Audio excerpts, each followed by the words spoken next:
자, 이제 마지막 한 시간 더 말씀 나눕니다. 자, 이제 이번 시간에는 14절에서 21절을 같이 성경을 읽겠습니다. 오늘은 그냥 이 시간은 성경만 여기저기 찾아 읽고서 다음 시간에 이제 설명을 하도록 합니다.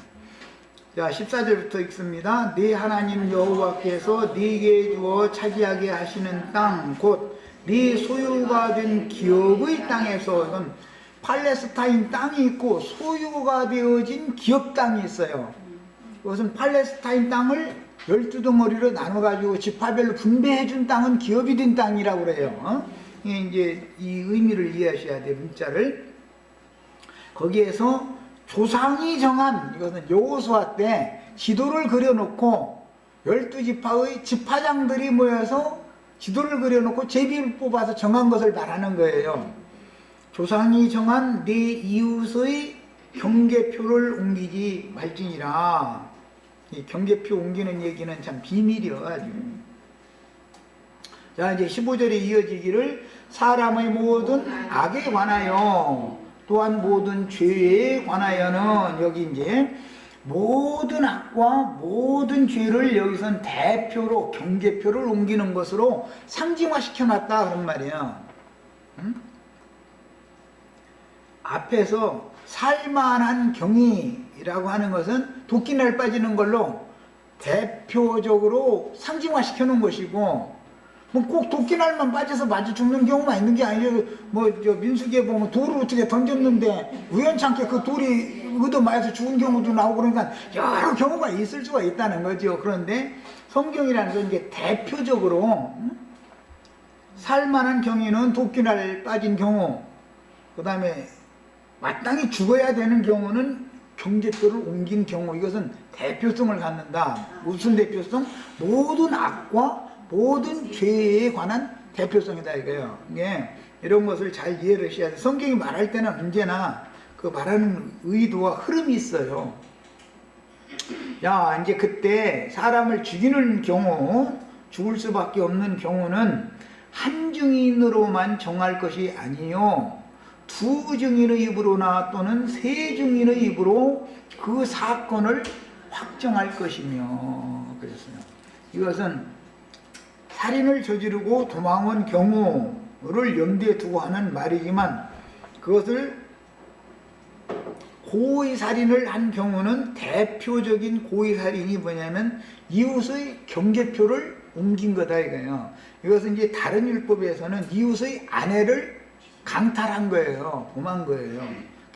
세상에서도 과부와 그 통관을 하는 경우와 유부녀와 통관하는 경우는 완전히 다르죠. 세상에서도, 세상법에서도 마찬가지, 하나님의 법에서도 마찬가지였어요. 이스라엘 나라도 과부와 통관을 하는 경우는 그 여자를 데려다가 살아라 이렇게 돼 있는 거고, 유부녀를 통관한 경우는 둘 다 사실 조사해 봐가지고 화가 난 경우에는 둘 다 죽여버려라 그랬고, 강간을 하는 경우에는 남자만 죽여라 이랬고, 이제 이게 법이 다르죠. 근데 이것은 상징이요, 이것을 기업의 경계표를 옮기는 거다라고 이렇게 비유해 놓는 거예요. 이게 땅을, 남의 땅을 내 땅을 삼는 경우는 남의 아내를 내 아내로 이렇게 취하는 것과 연관을 시키기 때문에, 이런 말씀을 읽을 때는 율법이 말하고자 하는 의도를 잘 이해를 해야 돼요. 이웃은 예수님을 말하는 거예요. 주님의 교회, 주님의 아내, 주님의 신부인 교회를, 자기 교회를 세워, 자기 교회를 삼어, 자기 양을 삼어, 자기 몸을 세워, 이렇게 하는 경우는 이것은 도피성에 있을지라도 이놈은 쫓아내가지고 정상적으로 이것은 반드시 돌로 쳐서 죽여야 된다 그런 말인 거예요. 지금 이해가 꼭 있으셔야 되겠어요. 이 성경을 볼 때는 문맥의 흐름을 잘 조화를 맞춰서 이게 지금 뭘 말하고자 한다라는 의도를, 하나님의 마음에 감춘 뜻을 헤아리는 지혜가 필요한 거예요. 만일 이제 위증하는 자가 있어. 그런데 이 위증이 굉장히 문제가 되죠.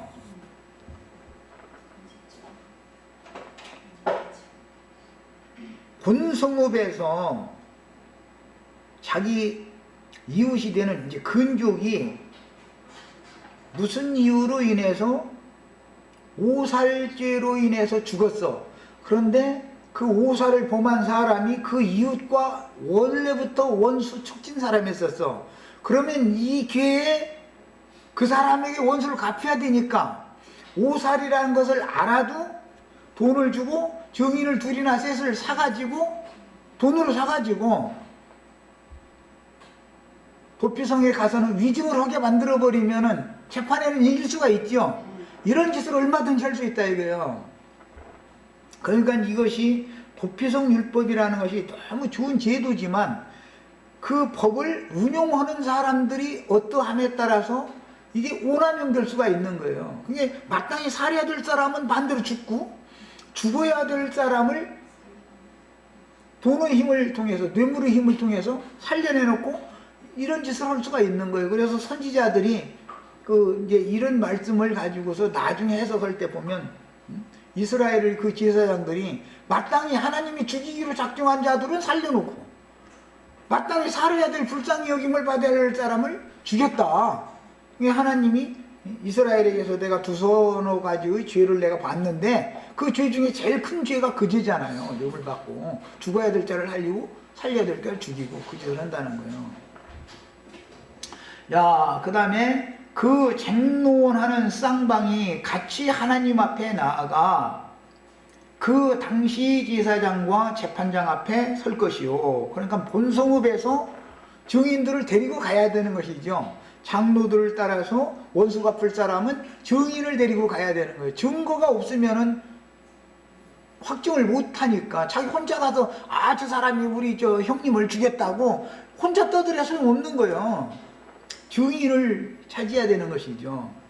그런데 문제는 아합이 예를 드는 거예요. 이스라엘 역사에서 나봇이라는 사람, 지 왕의 포도원이 얼마나 좋고 넓은 포도원이 있어.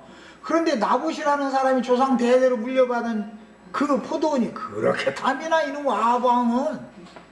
그런데 내 넓고 좋은 포도원 너한테 줄 테니까 야 돈을 줄게 팔아라. 그러니까 난 돈 필요 없어 이러니까 그럼 야 대토해라. 대토 내가 포도원 넓은 거 줄 테니까 니 그거 줍지만 그 포도원 나다고. 그러니까 우리 이게 조상대대로 물려받은 것인데 조상의 기업을 내가 어떻게 남한테 파냐. 에? 성경에 조상 대대로 물려받은 기업은 딴 건 영원히 팔 수 없는 게 율법이지 않냐. 그게 이건 못 판다. 내 눈에 흙이 들어오기 전에 못 판다. 그러니까 그래 내가 그럼 네 눈에 흙 덮어주지 이제 이러고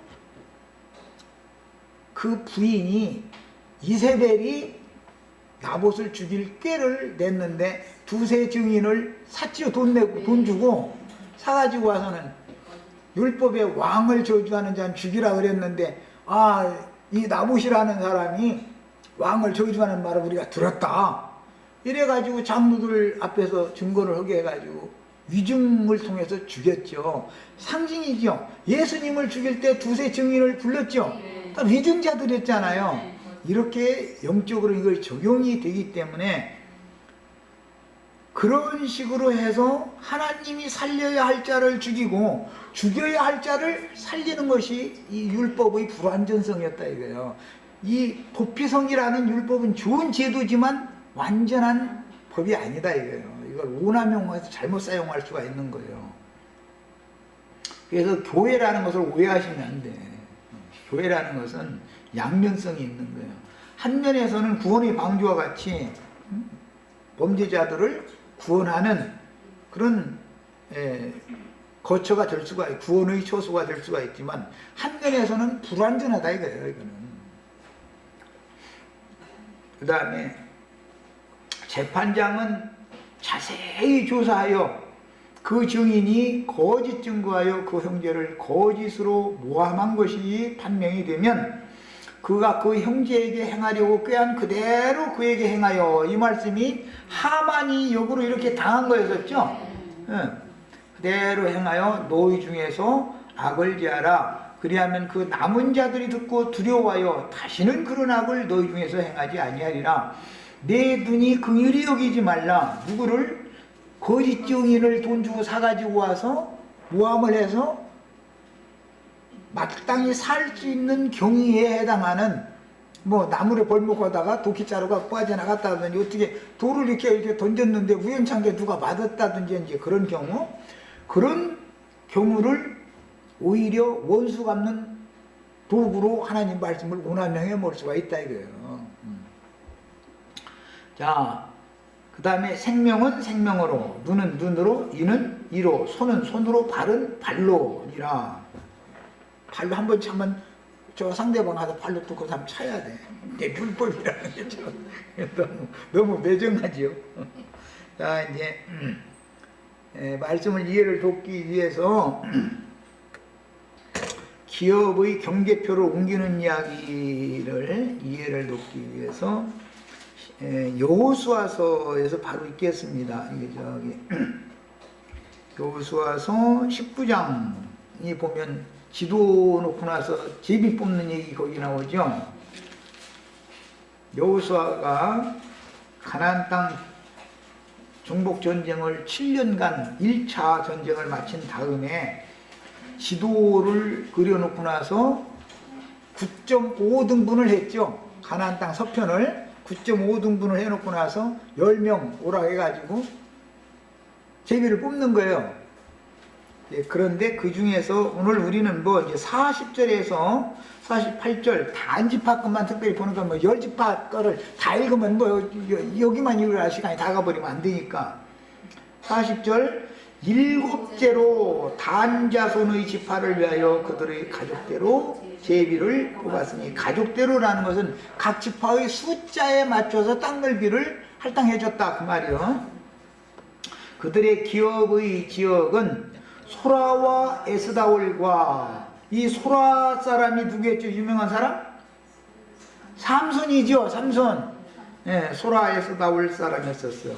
단지파 사람이잖아요, 삼손이. 사사들 중에 소라와 에스다올과 이르세메스와 사알라빈과 아얄룬과 이들라와 엘론과 딥나와 에그론과 엘드게와 기쁘돈과 바알랏과 여훗과 브네브락과 가드림몬과 메알곤과 락곤과 요빠 맞은편 경계까지라. 그러니까 단지파도 당시에는 아주 넓은 지역을, 그 당시에는 인구가 그만큼 많았다는 뜻이죠. 넓은 지역을 지도상에서 기업으로 당첨을 받았어요. 그런데 단자손의 경계는 더욱 확장되었으니, 이게 이제 문제예요. 여기만 읽으면 참 좋은 말이죠. 하나님이 정해준 기업보다도 더욱 확장했으니 얼마나 좋은 말인 것 같이 느껴져요? 하나님이 정해준 기업, 제비 뽑아서 정해진 기업보다 더욱 확장된 것은 단지파 사람들의 자기네들의 생각이죠. 하나님의 뜻에 맞는 거예요. 단지파 사람들이 생각대로 하는 거예요 지금. 이것을 잘 생각해 봐야 돼. 그래서 어떤 사람의 이름이 더 유명이 나고 많은 사람들을 불러 모아가지고 큰 예배당 세우고, 이것이 하나님의 뜻이 아닌 것을 알아야 돼. 이렇게 말하면 아이 그럼 전도하지 말라냐고. 전도를 해야죠. 전도를 열심히 해서 그쪽에 있는 영혼들은 그들끼리 알아서 먼저 갖고 교회생활 하게 해야지. 나도간 형제가 러시아에 있는 사람들까지 다 관여하고 주장하고 지배하고 이러면 내가 메시아지요. 이단자들이라는 특징이 뭐예요? 여기 본교에 세워놓고 사방에 지교에 세워놓고 나서 지가 다 왕도를 하는 거 아니야. 그쪽 사람들은 그쪽에 각 성의 장로들을 세워서 알아서 하는 거예요. 알아서. 그래야 주님만 바라보고 주님이 온 땅에 있는 모든 성의 교회들을 다 다스릴 수가 있는 거 아니겠어요? 그게 사람은 자기에게 맡긴 영역과 한계를 알아야 된다 이 말이야. 너무 지가 보던 저 없으면 아무것도 안 되는 걸로 생각하는 이것이 하나님의 뜻이 아니다 이거예요. 이거는. 자, 이는 단자손이 올라가서 레셈과 싸워 그랬는데, 이 레셈이라고 하는 지역은 에브라임 지파에게 준 기업의 경례예요. 그러니까 하나님은 에브라임 지파에게 주신 기업은 에브라임 사람들이 알아서 해야죠. 그런데 단 지파가 왜 여기에 올라갔느냐, 이제 앞에 얘기는 내가 빼놔서 그러지, 단 지파는 강적에 대해서는 비굴하고 약자들에 대해서는 아주 인정사정 없어. 뭘 인정해? 약자들에 대해서는. 마귀 특성이 뭐죠? 강한 자에겐 비굴한 거죠. 약자들에 대해서는 하나님도 없어. 너무 무자비하게 막 물어버리는 거예요. 그게 뱀의 특성이, 단에게 그런 특성이 유전되어 가지고 한 지파 사람들이 제비 뽑아서 하나님이 정해주신 그 기업에는 가나안 족속이 강하다고 생각했기 때문에 그들과 전쟁을 피해. 전쟁을 안 해. 비굴하게 굴어. 그때 당시 블레셋 족속들이 이 세력을 떨치는 지역이 단지파 사람들이 지역이었기 때문에 이 블레셋 족속을 당할 수 없다고 생각하기 때문에 아주 블레셋 족속에 가서 그냥 고개 숙이고 빌부터 그래가면서, 그럼 저희는 어디서 사냐, 여기저기 떠돌아다니면서 하다 보니까 유다가 땅을, 구약시대는 유다가 장자권이 있기 때문에 땅을 넓게 차지했으니까 저 유다의 변방에 유다한테 가서 우리 좀 살 때 좀 이게 좀 어떻게 말해 달라고 이제 싸져오니까 형제니까 어떻게 해요? 그러면 저쪽에 가서 그냥 살아. 그럼 거기서 빌붙어서 살아. 피 빨아먹고 사는 족속이요 이놈은. 아주 빈대부터 산다고 그러지 세상 말로. 이러다가 사사시대 때 미가라는 사람들이 이제 사사기에 그 나오죠. 사사기 18장에 나오는 얘기인데, 그때 에브라임 경내 저 북쪽에 라이스라고, 여기는 레셈과 싸웠다 그러는 라이스 족속이라고 나와요. 그 라이스 사람들이 평화롭게 살고 그들은 전쟁하고는 상관없이 사는 사람들이었어. 그런데 가서 그냥 400명 단지파 족속의 뛰어난 군사 400명을 파견해가지고 가서 이 레셈이라고 하는 지역을 점령을 해버리고 나서는 남자를 싹 죽여버린 거예요. 그리고 나서는 그 이름을 단이라고, 레셈 지역을 단이라고 바꿔버렸다는 거예요.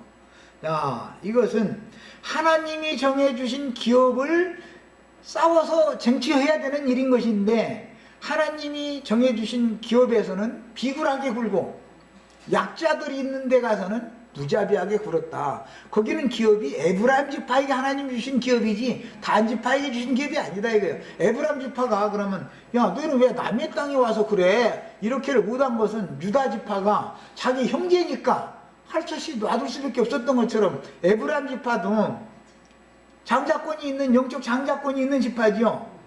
에브라임 지파도 자기 형제 동족이니까 할 수 없이 그냥 놔둔 거예요. 이것은 상징이다 이런 말이에요. 기독교계 안에는 단 지파가 뱀 새끼들이, 독사의 새끼들이 득세를 하게 돼 있다 이거예요. 그들이 세력을 떨치는 것은 하나님이 정해준 기업을 정상적으로 취하는 그런 사역이 아니다 그 말이에요. 흔히 세상교회에서 이단자라고 하는 사람들은 어떤 사람을 바라보게 만들어요. 그 사람이 근데 유능해. 또. 그 사람은 자기 기업을 확장하기 위해서는 자기가 개발해낸 교리를 가지고 가르치는 신학교를 개설을 하는 거예요. 그럼 그 신학교에서 뱀새끼가 자꾸 배출이 되면 그 사람의 지파가 생겨나게 되죠. 우리는 파벌을 지으면 안 된다 이거예요. 파당을 지으면. 사탄의 회당이라는 말이 무슨 말이냐, 당을 짓는 자다 이 말이에요. 사탄 무리는 당을 짓게 돼 있다 특징이. 우리나라가 사색 당파, 남인 북인 서인 동인 해가면서 사색 당파에 나라 망했죠 2조 때. 오늘날도 똑같아. 매사 어떤 국가의 중대사가 있으면은 모여서 이 말을 맞대고 서로 토의를 해가지고 가장 좋은, 소수당이 말한 것일지라도 좋은 안을 가지고서 국가 정책에 시행을 해야 나라가 발전을 하는데, 다수당이 횡포를 해버리고 소수당이 뭔 얘기하면 깔아뭉개버리고 이렇게 하다 보니까 서로 이제 나중에는 어떻게 했냐면 다수당 횡포에 대해서 저항을 하기 위해서 길거리로 나갈 수밖에 없다 이거예요. 국민들한테 고소를 해야 되니까. 이렇게 해놓고 나서는 너희 왜 툭하면 길거리로 나가냐 이러고 오히려 뒤통수를 쳐버리는 거예요. 그럼 국민들은 아니 국민 대표로 뽑아가지고 국회에 보낼 때는 좋은 정책을 개발을 해가지고 국민들, 서민들, 가난한 사람들, 고통받는 사람들 없이 골고루 다 평화를 누리고 생존권을 누리고 해가면서 다 잘 사는 나라를 만들어 달라고 보낸 것인데 부자는 감세해주고 서민들한테는 세금 뜯어내고 이런 쪽으로 흘러가도 대항할 힘이 없는 거예요. 그럼 왜 그러는 거예요 이게 지금? 세상 나라라는 것은 절대 하나님의 공의가 실현될 수가 없다는 걸 보여주는 그림이다 이거예요. 그 사람들이 집권하기 위해서는 뭐 별소리 다 하죠. 막 이렇게 해주겠다 이렇게 해주겠다 막 이렇게 하겠다. 그러나 집권 딱 하고 나면은 화장실 들어갈 때 하고 나올 때 하고 생각이 그 몇 분 만에 싹 바뀌어진다는 거잖아. 사람이라는 건 믿을 수가 없는 거예요. 인간 나라를 그래서 절대 우리는 세상 나라의 소망을 절대 두시면 안 돼요. 세상 나라라는 것은 소망을 둘 수 있는 나라가 아니에요. 하나님의 의가 절대 집행될 수가 없는 거예요. 인간 나라에서는. 이제 막 나처럼 세상을 정지하고 하나님의 의를 전파하는 노아가 그랬다는 건데 이렇게 전도를 하면 이단인 거예요. 이게 막 사회를 소란하게 하는 자고 이게 이 세상 나라 정권에 말이에요. 반기를 들게 만드는 걸로 오해한다 이거예요.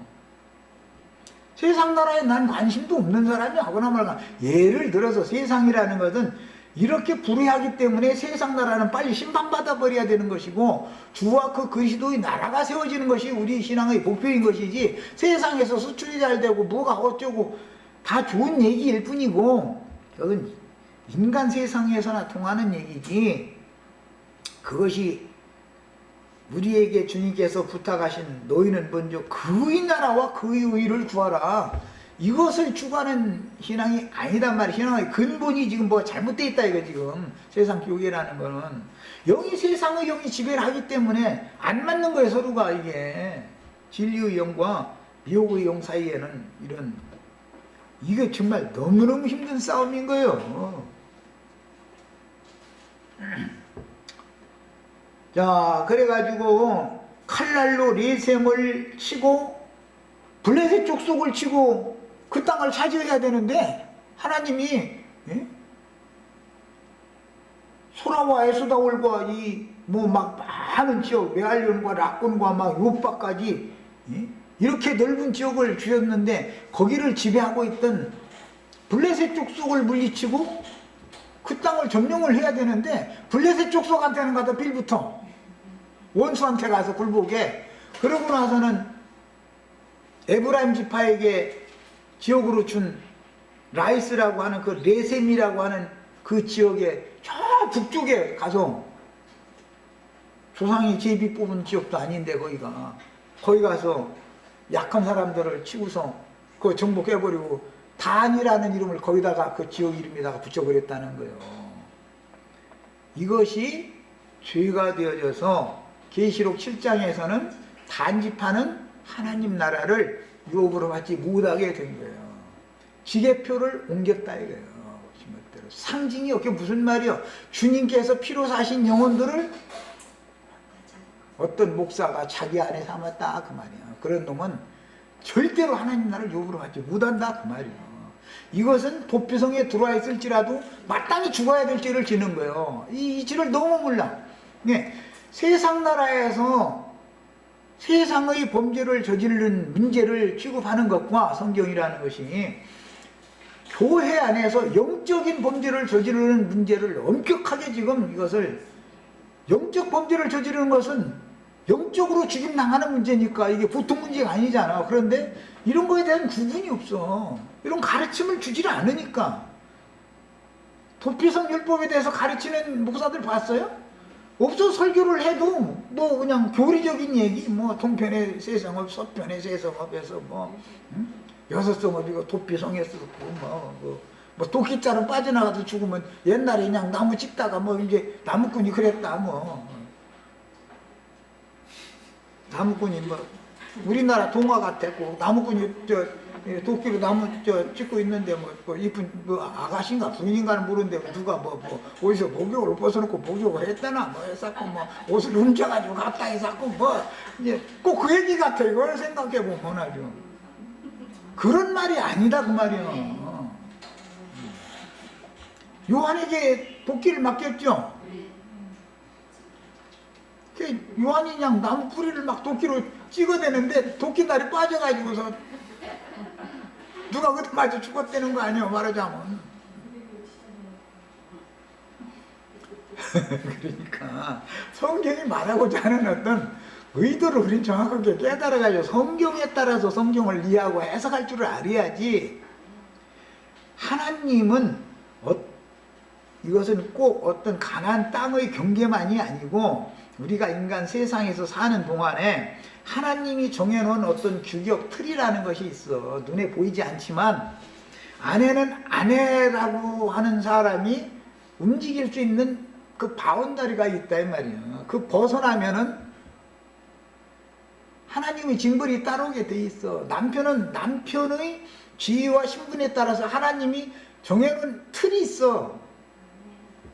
율법이란 걸 왜 주는 거예요? 풀어진 사람들 불러다가 틀 안에다가 딱 가둬놓는 거 아니야.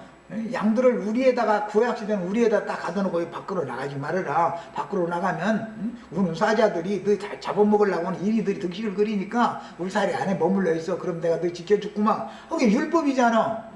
이런 것처럼 인간 사회에서도 가정, 회사, 나라 모든 것들이 전부 어떤 하나님이 정해놓은 규격이 있다 이거예요. 틀이 있다 이거예요. 그런데 하나님이 12지파에게 주신 지파의 경계선이라는 건 너무너무 중요한 문제다. 성경에서는. 그래서 나중에 사사기 저 뒤편에 21장, 22장, 23장까지 보면은 한 지파를 나머지 지파들이 대항해서 전쟁 일으켜가지고 400명 청년들이 저기 바위산 쪽으로 도망가가지고서 숨어 지냈던 적이 있었죠. 네, 베냐민 지파였어 그게. 그런데 나중에 딱 깨닫고 보니까 하나님이 이거 베냐민에게 한 지파 기업을 줬는데 이거 싹 죽여버렸다라는 한 지파가 골이 나면 하나님의 뜻이 이루어지지가 않네? 그런 걸 나중에 깨닫고 나서 자신들의 의에 따라서 워낙 그때 당시 이스라엘 사람들이 생각해 볼 때 그 엉뚱난 제사장의 첩을 그렇게 짐승 취급 당하게 만들어 가지고 밤새도록 그렇게 강간당해 가지고서 죽게 만들고 그런 이스라엘에서는 그런 죄가 일어나면 안 되니까 엄히 심판하겠다 해가지고 일어나 가지고서 그 지역이 그게 베냐민 지파 지역에서 그 사건이 났기 때문에 베냐민 지파와 전쟁을 한 건데 사람의 의보다 하나님이 정한 규칙이 더 중요하다는 것을 그때 당시에는 몰랐다 이거예요. 인간적으로 볼 때는 그건 있을 수 없는 일한 것이죠. 베냐민 지파 사람들이. 응? 그런 것을 용납하면 안 되지. 있을 수 없는 짓이지. 그러나 그런 범죄보다도 지게표를 옮기는 것이 더 큰 범죄라는 것을 나중에서 깨달았더라는 거예요. 그래가지고 막 이제 그 외국 사람들과 이방인들과 이스라엘이 피를 섞으면 안 되니까 히브리인들을 처녀를 줘야 되니까 막 이게 베냐민 멸망시키지 않으면 우린 밥도 안 먹겠다고 맹세한 물이 아닌 어떤 사람이 나라를 찾아봤더니 또 그 사람들이 또 숨겨져 있더라는 거예요. 그래서 그 사람들이 처녀를 갖다가 베냐민 400명에게 주어가지고 다시 베냐민 지파가 복구가 됐어. 이것은 하나님이 심판 가운데서도 남길 자를 남겨두시고 구원을 회복시키는 것에 대한 그림이다 이거예요. 하나님은 하나님이 정하신 뜻을 이루는 것이 목적이지 인간들이 볼 때는 베냐민 지파가 그건 너무 우리가 봐도 그 있을 수 없는 짓을 한 거예요 그게. 제사장 그런데 또 제사장 놈도 잘은 하나도 없고 제사장은 척두라겠어, 척두지 말라겠어. 근데 왜 처분 줘가지고 일을 그렇게 벌려놔?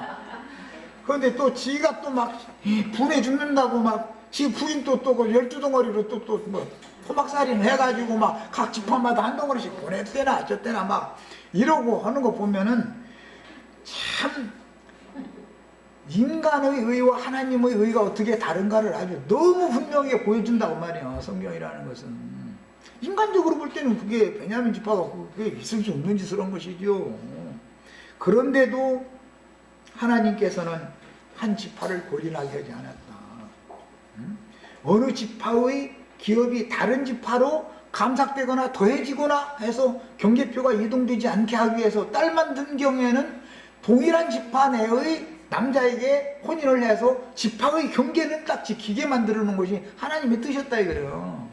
그러니까 이만큼 중요한 게 경계표를 옮긴다라는 것이 작은 문제가 아니단 말이에요. 영적으로 깨닫고 보면은 목회자를 하나님이 세워서 목회를 하게 하신 것은 양무리를 지양 삼으라고 한 게 아니다 이거예요. 주님의 양을 맡겼지. 자기는 주님의 양을 맡은 종이지 지가 주인이 아니잖아. 그런데 다 주님의 기업을 도둑질을 한다 이거예요. 경계표로 지멋대로 옮긴다 이 말이야. 이런 것이 정말 또 얘기 안 하려도 세상 목회하는 사람들 제발 좀 이런 말씀 들으면 정신 좀 차려. 정신 좀 차려. 이게 얼마나 중요한 말을 내가 해주고 있는데도 이 사람들은 목회를 하는 목적을 어디다 두느냐면은 많은 양무리를 지양 삼는 것을 목적을 아예 거기다 두고서 목회를 한다니까. 사람을 얻어서 그리스도께 중매하는 중매자의 사역을 하라는 것이지 지가 주인 노릇하라는 게 아니잖아. 응? 이런 말을 그렇게 못 알아들으면 하긴 누구도 이거 못 말려. 못 말려 정말. 참 못 말려 이거. 자 이제 사사기 18장 읽어보겠습니다. 이거 다 읽으려나 모르겠네 길어서. 자 내가 한 절 읽고 우리 자매님들이 한 절 읽고 이렇게 한 절 한 절 읽습니다. 사사기 18장 지계표 옮기는 얘기 하느라 그래 지금. 그게 무엇을 말하는지를 지금 알아듣게 설명을 하고 이거 읽는 거예요. 미가라는 사람이 어떤 제사장을 17장에 보면은 떠돌이 제사장을 미가라는 사람이 돈 주고 사가지고 고용한 얘기가 17장에 나오죠. 그리고 그때는 왕이 없으므로 이스라엘에 왕이 없으므로 17장 6절에 보면 그렇게 돼 있어. 그때는 이스라엘에 왕이 없으므로 사람마다 자기 소견에 오른 대로 행하였더라. 그 시대요. 지금 전도 열심히 해가지고 자기 양 삼는 건 자기 소견에 오른 대로 하는 짓이죠. 예수님이 그들의 왕이면 그 짓을 하겠냔 말이요. 에?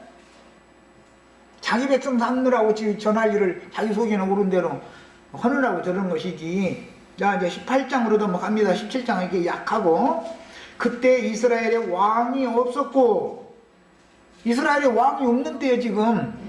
단 지파는 그때 거주할 기업의 땅을 구하는 중이었다. 그때까지도 여호수아 때만이 아니고 이때까지도 단 지파는 그 조상이 제비 뽑은 여호수아 19장에 단 지파 제비 뽑았죠.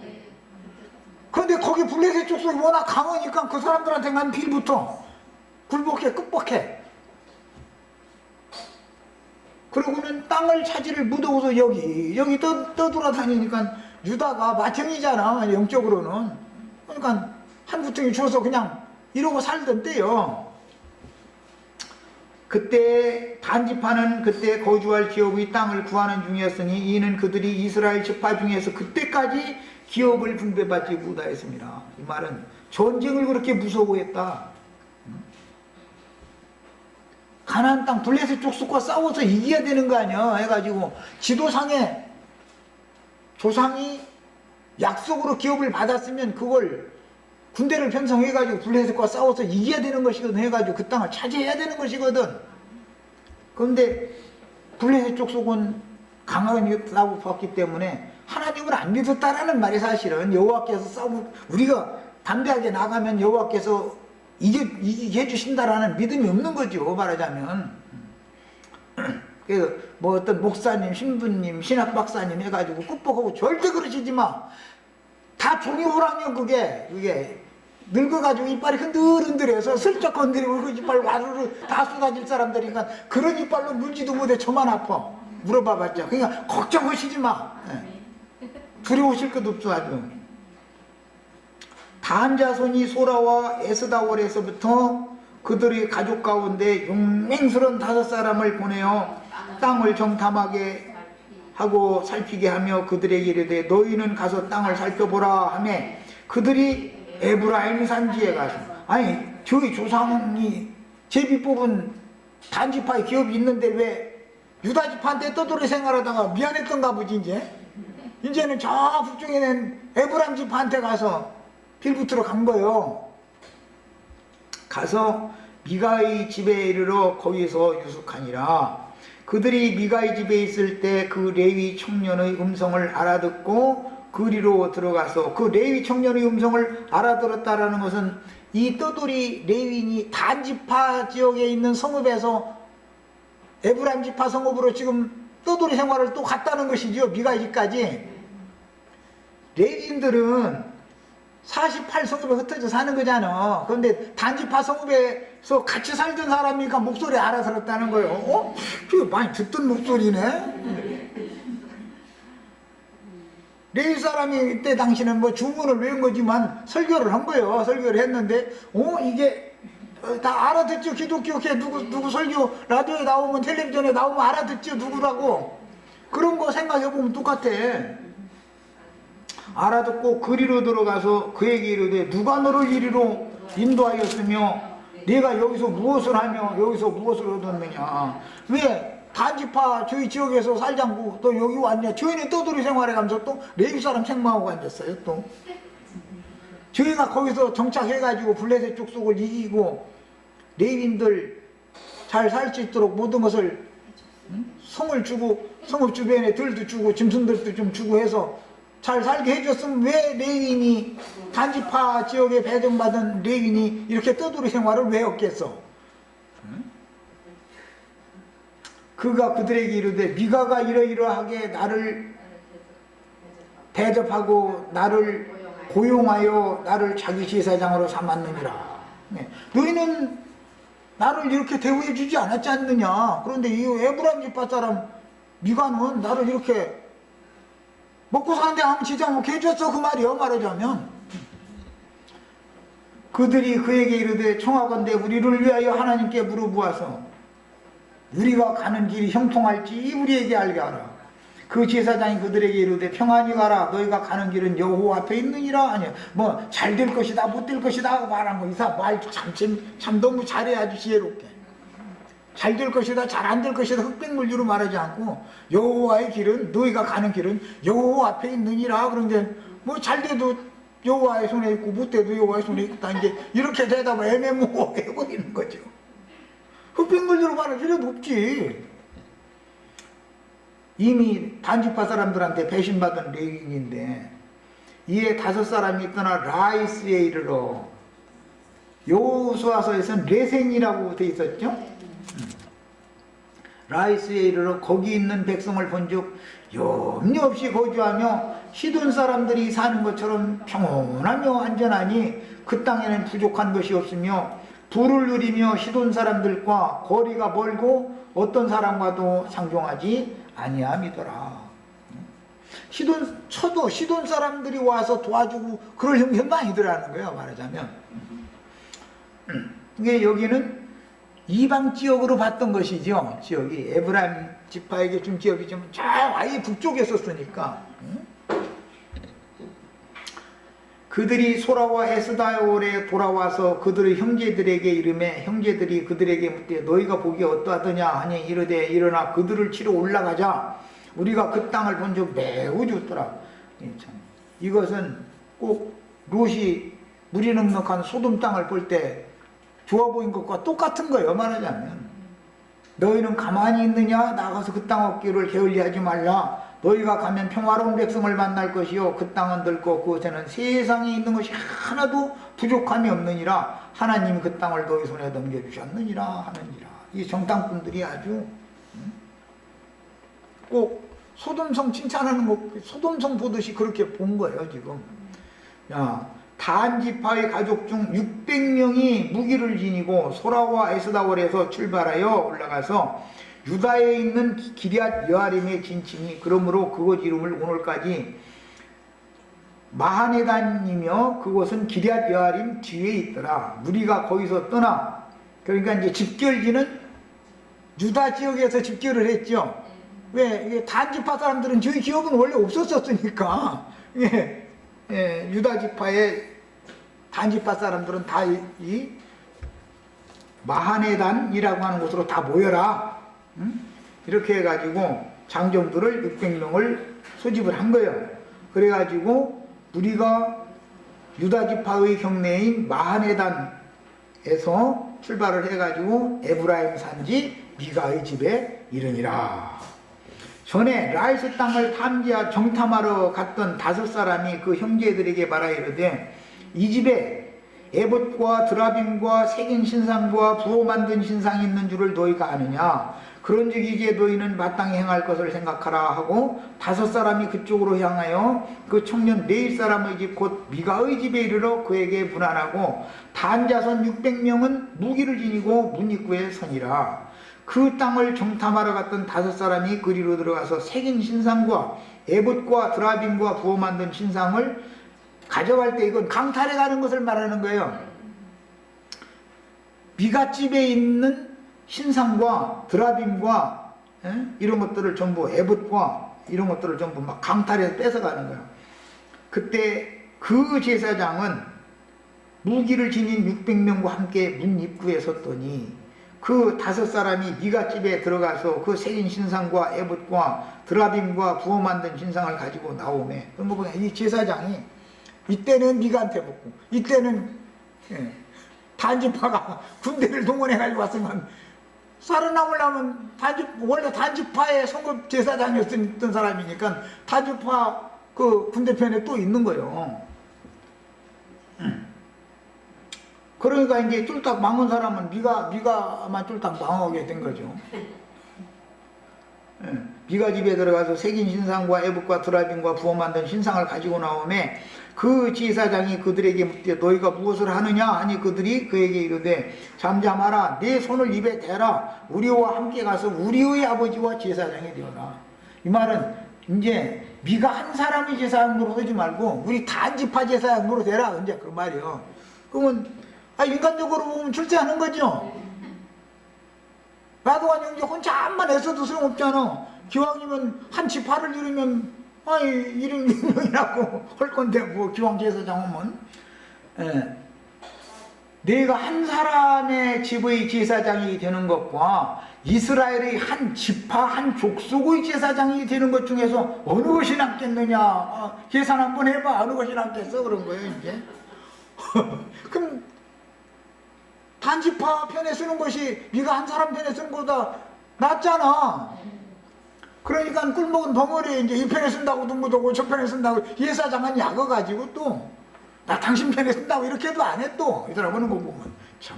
그 제사장이 마음에 기뻐하여 에봇과 드라빔과 새긴 우상을 받아가지고 그 백성 가운데로 단지파 가운데로 마음이 딱 돌아서 버린 거예요. 그들이 돌이켜서 어린아이들과 가축과 값진 물건들을 앞세우고 길을 떠나더니 그들이 미가의 집을 멀리 떠난 때 미가의 이웃집 사람들이 모여서 단 자손을 따라붙어서 단 자손을 부르는지라. 그들이 얼굴을 돌려 미가에게 이르되 네가 무슨 일로 이같이 모아가지고 왔느냐 하니 미가가 이르되 내가 만든 신들과 제사장을 빼앗아갔으니 이제 내게 오히려 남은 것이 무엇이냐. 너희가 어찌하여 나더러 무슨 일이냐고 하느냐 하느니라. 단 자손이 그에게 이르되 내 목소리를 우리에게 들리게 하지 말라. 입 다물어 그 말했죠. 노한 자들이 너희를 쳐서 네 생명과 네 가족의 생명을 잃게 할까 하노라. 이 용포를 들으면 뭐 돌아가야지 할 수 없는 거지 뭐. 하고 단 자손이 자기 길을 간지라. 미가가 단 자손이 자기에게 강한 것을 보고 돌이켜 집으로 돌아갔더라. 이후로는 미가라는 사람이 신도 뺏겼고 제사장도 뺏겼고 신상도 뺏겼고 드라빔도 뺏겼고 다 뺏겨버렸으니 가슴 아래 속병 앓다 죽었겠지 뭐. 레위 사람이 이게 고용해서 오니까 자기가 점점 강대해지고 부자 돼가지고 신났는 판인데 아이 이게 지금 단 지파 사람들이 유도없이 쳐들어와가지고 이 모양 내가 이 미가라는 사람 집 쑥대밭 거 아니야 말하자면. 단 자손이 미가가 만든 것과 그 제사장을 취하여 라이스에 이르러 한가하고 걱정이 없이 사는 백성을 만나 칼날로 그들을 치며 그 성읍을 불사르되 그들을 구원할 자가 없었으니 그 성읍이 베드로 가까운 골짜기에 있어 시돈과 거리가 멀고 상종하는 사람도 없었습니다. 이런 걸 보면 또 독단적으로 우리끼리만 평안하게 잘 산다 하는 사람은 또 잡아먹히게 돼 있어. 또 다 주님 앞에 있어야 돼.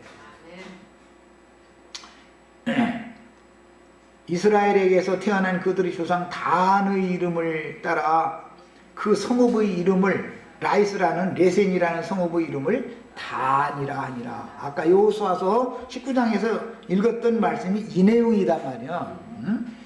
그 성읍의 본 이름은 라이스였더라. 단 자손들이 자기들을 위하여 새긴 신상을 세웠고 모세의 손자요 게르솜의 아들인 요나단과 그의 자손은 단 지파의 제사장이 되었다. 이스라엘 여호와의 제사장들이야 되는데 단 지파의 제사장이 되어버렸어. 그 땅 백성이 사로잡히는 날까지 이르렀더라. 하나님의 집이 실루했을 동안에 미가가 만들어 새긴 신상이 단 자손에게 있었더라. 이랬어요. 자, 오늘은 시간이 없으니까 여기까지 읽고 마칩니다. 자, 이제 계시록 7장에 왜 단지파가 빠지는지, 왜 빠진 거라고요? 이웃의 경계표를 옮겼기 때문에 그들은 기업을 잃는 거예요. 당을 짓는 자들, 분열을 일으키는 자들은 하나님의 나라를 유업으로 받을 수 없다고 신약성경에 확정을 해놨어요. 자, 여기까지 일단 마칩니다.